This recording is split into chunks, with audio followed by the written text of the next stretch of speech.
Olá, queridos amigos, sejam bem-vindos ao canal Fala Sério Pastor. É muito bom ter vocês aqui. Aqui nós aprendemos sobre a Bíblia, aqui nós estudamos a Palavra de Deus, aqui nós nos aprofundamos em temas teológicos, em temas contemporâneos, temas voltados para a história, também trabalhamos aspectos proféticos e você é nosso convidado especial para assistir, para compartilhar, para comentar, para lançar as suas dúvidas, os seus questionamentos e a gente sempre tentando aqui responder da melhor maneira possível. Hoje nós vamos falar sobre os Nefilins. Quem são os Nefilins? É um texto de Gênesis que fala sobre isso daí. Fica com a gente até o final, tenho certeza que o vídeo de hoje você vai gostar muito.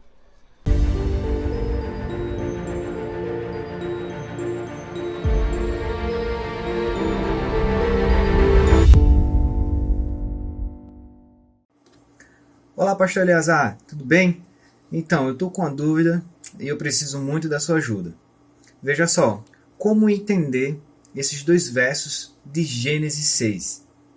Quando diz: os filhos de Deus viram que as filhas dos homens eram bonitas e escolheram para si aquelas que lhe agradaram.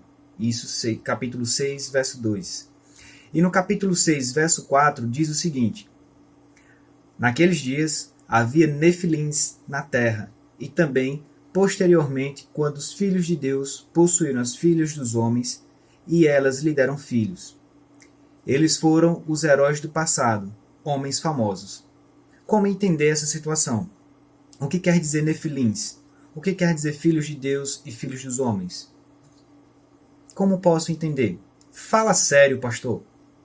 Muito obrigado, meu querido amigo, por sua pergunta. Essa é uma pergunta muito interessante. Há muita gente equivocada por aí, muita gente falando daquilo que talvez não conheça ou talvez porque viu na internet. Muita gente dizendo coisas que não têm absolutamente nada a ver com o contexto bíblico. Talvez o maior problema, excelência, não seja com a palavra Nefilim. Eu tenho aqui um dicionário hebraico, olha só. Esse é um dicionário muito interessante, você pode buscá-lo aí na internet, eu acho que exista ele para venda, você pode encontrar, eu gosto muito de dicionário. E esse dicionário aqui traz a palavra Nefilim, veja só. E na palavra Nefilim, está aqui na página 159, diz assim: gigantes, gigantes.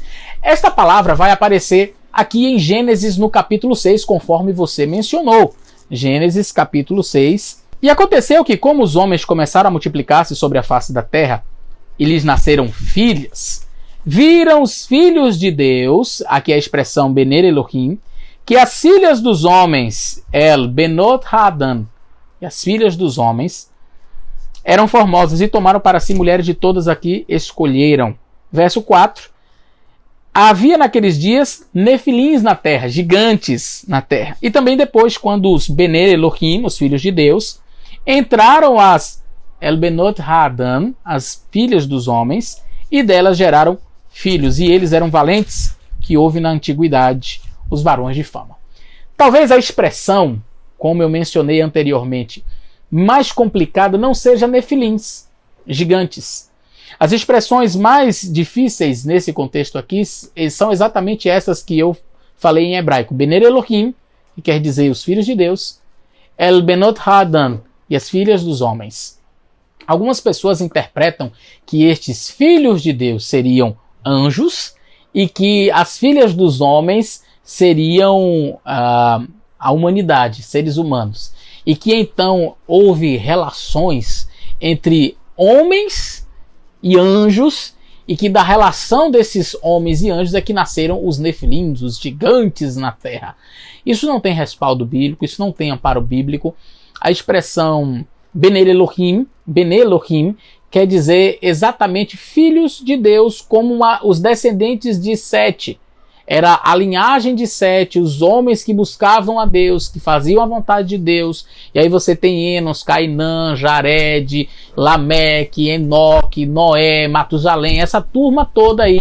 Eram homens que buscavam a Deus, eram os Bener Elohim, filhos de Deus. E aí você tem Benot Haadan, que eram as filhas dos homens, ou seja, os descendentes de Caim, aqueles que não buscavam a Deus, aqueles que queriam fazer as suas próprias vontades e que afastaram-se de Deus. E quando os filhos de Deus, ou seja, os descendentes de Sete, começaram a se misturar com os filhos dos homens, com os descendentes de Caim, então nasceram gigantes, nasceram homens. E a palavra gigantes aqui, ela pode ter uma dupla conotação, uma dupla tradução.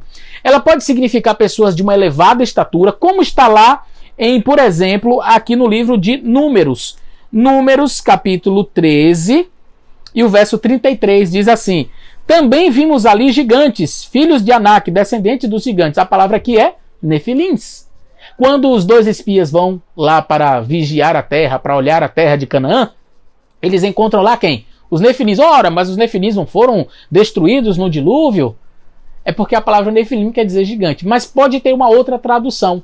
Pode não somente ser gigante no sentido da estatura elevada, mas guerreiros, homens de um temperamento forte, homens que lutavam, que guerreavam, que eram valentes, como a própria Bíblia se encarrega de traduzir no próprio verso 4, quando diz: eram gigantes sobre a terra e eram valentes, que houve na antiguidade varões de fama, homens de renome. Então, a expressão Nefilim em si, ela quer dizer apenas gigantes, homens que eram ou de alta estatura, ou homens valentes, homens fortes. O problema maior, como eu mencionei, está no Bener Elohim El Benot Hadam, os filhos de Deus e as filhas dos homens, que quer dizer exatamente isso que eu mencionei. Os filhos de Deus, descendentes de Sete. As filhas dos homens, descendentes de Caim. E quando houve essa mistura, porque os homens eles estavam maus sobre a terra, estavam fazendo coisas erradas, os descendentes de Caim, quando os filhos de Deus começaram a se misturar com as filhas dos homens, uma característica muito interessante. Foi instituída ali a poligamia. Você vai perceber que os filhos de Deus, olha só o texto quando diz, olha: viram os filhos de Deus que as filhas dos homens eram formosas e tomaram todas as que escolheram. Então parece que o texto dá a entender que não foi o indivíduo casou-se com um apenas, ele foi lá e escolheu quantas ele quis. Então os filhos de Deus começaram a se corromper com estas filhas dos homens, com os descendentes de Caim, escolhendo várias mulheres. A poligamia começou a proliferar sobre a terra. Então isso foi trágico, isso foi ruim, não era propósito de Deus, não era desígnio de Deus que isso acontecesse. Tá bom? Espero ter ajudado, espero ter respondido a sua pergunta. Que Deus abençoe você que me assiste. Compartilhe esse vídeo com seus amigos, tá bom? Grande abraço e até o nosso próximo vídeo.